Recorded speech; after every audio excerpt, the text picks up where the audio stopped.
In the meantime, the Vatican announcing that Pope Francis has died at the age of 88. Francis was Pope for about 12 years. He was the first Latin American pontiff. He stressed humility, and he made concern for the poor a recurring theme of his papacy. He was also the first Jesuit who was in this position, and a lot of his positions reflected the Jesuits' overall broad views on things. He did alienate conservatives with some of the critiques that came of capitalism and climate change. First non-European pope in 1200, since the 8th century. 1,200 years. Since the 8th century. Yesterday, Easter Sunday, the Pope was visible.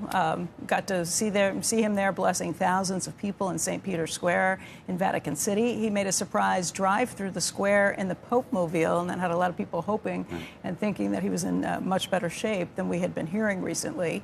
He did suffer from chronic lung disease and was admitted to the hospital in February for a respiratory crisis that developed into double pneumonia. The Pope also met with Vice President J.D. Vance yesterday. Tributes from world leaders have been flowing in this morning. Francis' successor will be chosen in a gathering of cardinals that's known as the Conclave, and we've all seen a lot more about that recently, too. It's like his last video was with the vice president. Yeah.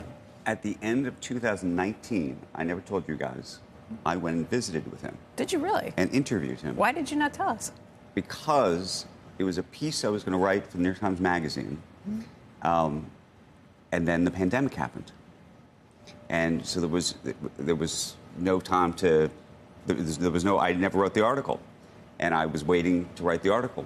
And it was all about how all of these corporate leaders, CEOs, were actually going to visit with him. This actually goes back to ESG and capitalism and what was happening with the climate change and everything else.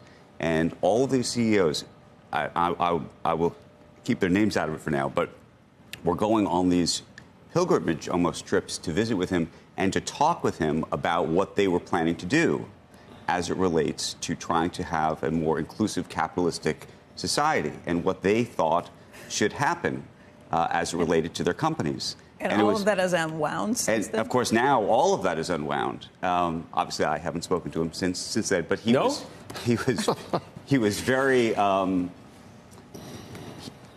he was very encouraged by the idea that all of these businesses were doing. And it was very interesting to see significant business leaders actually go to visit with the Pope to tell him this. And again, people always say, were people doing ESG as some kind of virtue signal thing or something else? And I always thought to myself, I always go back to the meeting that I went to, which also involved a whole other bunch of people as well. And then I spent time with him afterwards.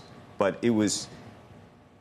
There were a lot of business leaders who actually, I think, genuinely did believe in ESG and in all of the work that they were doing as it related to this stuff because they wanted so desperately for his approval, in fact. Were they Catholic business leaders who were going to meet with the Pope? No. There were Jewish business leaders. There were Muslim business leaders. There were some Catholic business leaders. It was a cross section. But and by the way, from the oil and gas industry, from technology in Silicon Valley, from banking, all sorts of people. This? Was there one person who led the whole big thing? Who were doing this? No, and there were, people don't know this, there were lots of these kinds of meetings that were happening at that time. It wasn't just one trip. There were a significant number of leaders who were going to do this. And in fact, at one point, one of the pontiffs had gone to Davos, in fact, and actually met with a whole number of people about... What do you mean with a pontiff? A previous one? I believe one of the earlier... I'm sorry.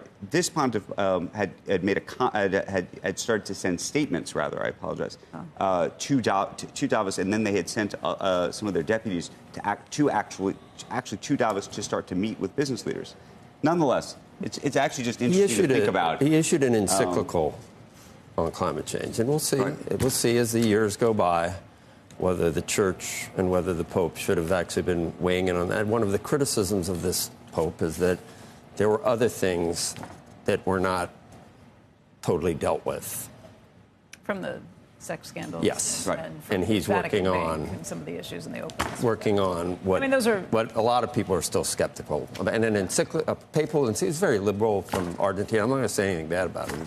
I mean, a lot of those issues, those scandals, have been inherited. This next pope, whoever that is he going had a to chance deal to, with them, too. you know, but there were Deal with just the one times right. where it was like, this is your priority at this point, when this is still, you know. He's a Jesuit. I mean, I was Jesuit educated, but I can tell you that, you know, I did come back to the church after being educated by the Jesuits. It took a while, but they almost got me to, they're so liberal. I mean, they're crazy, but.